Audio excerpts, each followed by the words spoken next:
Guys, we are just a few months away from the biggest PR show football has to offer. This show has always been the who's who of the beautiful game. The world may call it the Ballon d'Or, an award that celebrates the achievements of players on an annual basis. And while this award does give more credibility to players who are in the running, it also tends to be as controversial as statements made by Elon Musk. But then again, what would football be without any controversy? Nope, this ain't no gentleman's game, so obviously when it comes to such awards, football clubs do whatever they can to be proud owners of a player who wins this prize.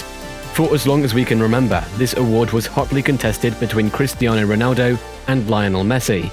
The former has now left to make serious money and be as petulant as he can be at Saudi Arabia, while Messi has decided to end his story in Europe and will now be forcing the Americans to stop calling the game soccer.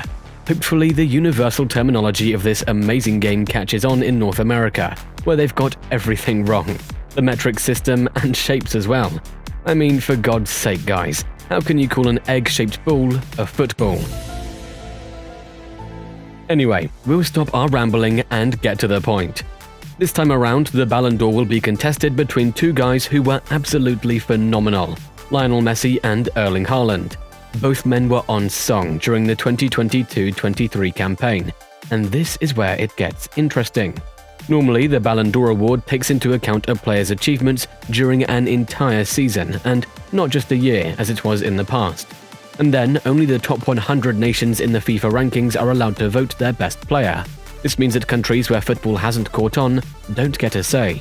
Which is good, because most of those nominations are based on personal preferences and have no logic behind them.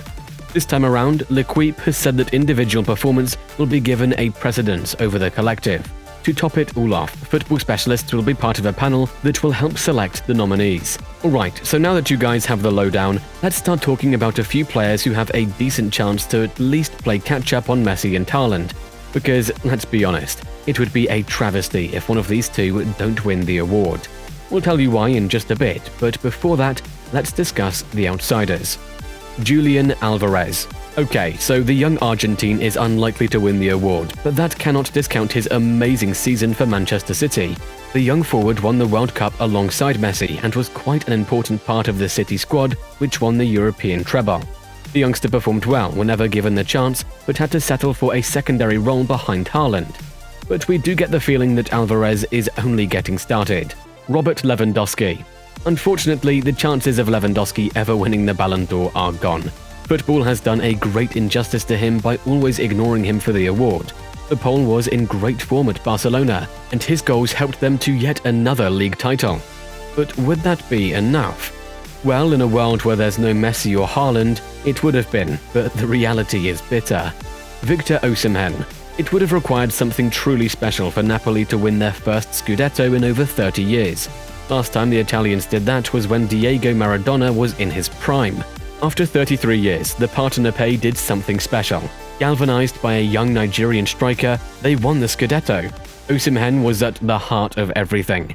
The striker is a star in the making, and he's only going to get better. It is always nice to see an African player in such discussions, and hopefully Osimhen will build on this. Ilkay Gundogan. Next up, we have the German midfield maestro. If there is one reliable player during clutch moments, it is Gundogan. With 13 goals, 7 assists, and leading from the front, Gundogan helped City to a historic European treble. It is a shame that he has left for Barcelona, but English football's loss is Spain's gain. Gundogan is definitely one of the most underrated players on the planet right now, and the manner in which he ran the midfield during the Champions League final against Internazionale showed his class as one of the most accomplished midfielders in the game today. He might not be winning the Ballon d'Or, but he deserves to be in the same category as those players who have left an undeniable mark on the game. Similarly, the likes of Rodri and Kevin De Bruyne can also stake some claim in the race this time around, and to be very honest, they could be in the running too, if not for their Norwegian teammate who was unstoppable. Vinicius Jr. The Brazilian winger is definitely going to win the Ballon d'Or one day, even if he has to wait for a few years. With 25 goals and 26 assists last season, Vinny was once again at his devastating best. I mean, if your performances rile up opposition fans so much that they showcase the worst of humanity, it means that you must be doing something right. Since Real Madrid fell short in the Champions League and lost the league title to Barcelona, chances are that Vinicius will not be getting a serious look in, even though the season has been a great one from a personal point of view. Kylian MBAPPE. With 55 goals and 14 assists, it is hard to see why Kylian MBAPPE should not be considered a potential Ballon d'Or winner. The Frenchman has been on fire for a few years now, and we know for sure that one of these days he will be winning this title.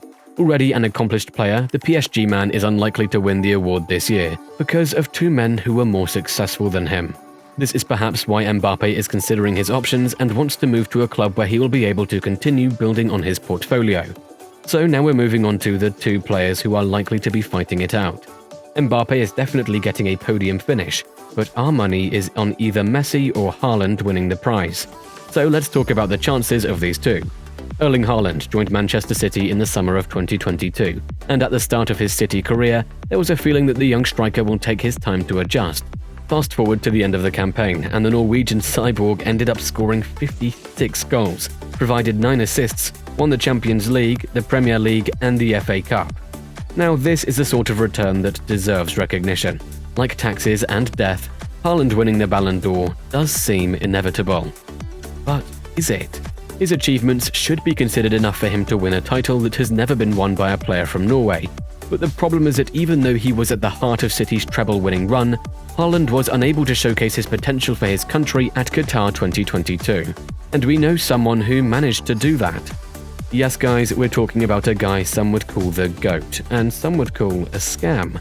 And those who call him a scam really need to take a long, hard look at themselves in the mirror, because guys, you really need to get out of your mum's basement more often. There was a prophecy that one day an Argentine will match the exploits of the legendary Diego Maradona, and will make Argentina great again. And guess what? Messi did that time and time again. La Pulga has won literally everything there is to win in football, except for Pakistan's league title. Newsflash, those guys don't have a league. Winning the World Cup was one thing that had eluded Messi for years, but there was something special in the year when Messi and the rest of the boys landed in Doha in November. The Albiceleste did not have a great start to the campaign, losing to Saudi Arabia, whose fans kept asking anyone who'd listen about Messi's whereabouts. But at the end of the tournament, history had been made, and Messi had forever glazed his name in the tournament's rich and illustrious history. Messi completed football and became one of a handful of players who have won the World Cup, the Continental Cup, and the Champions League.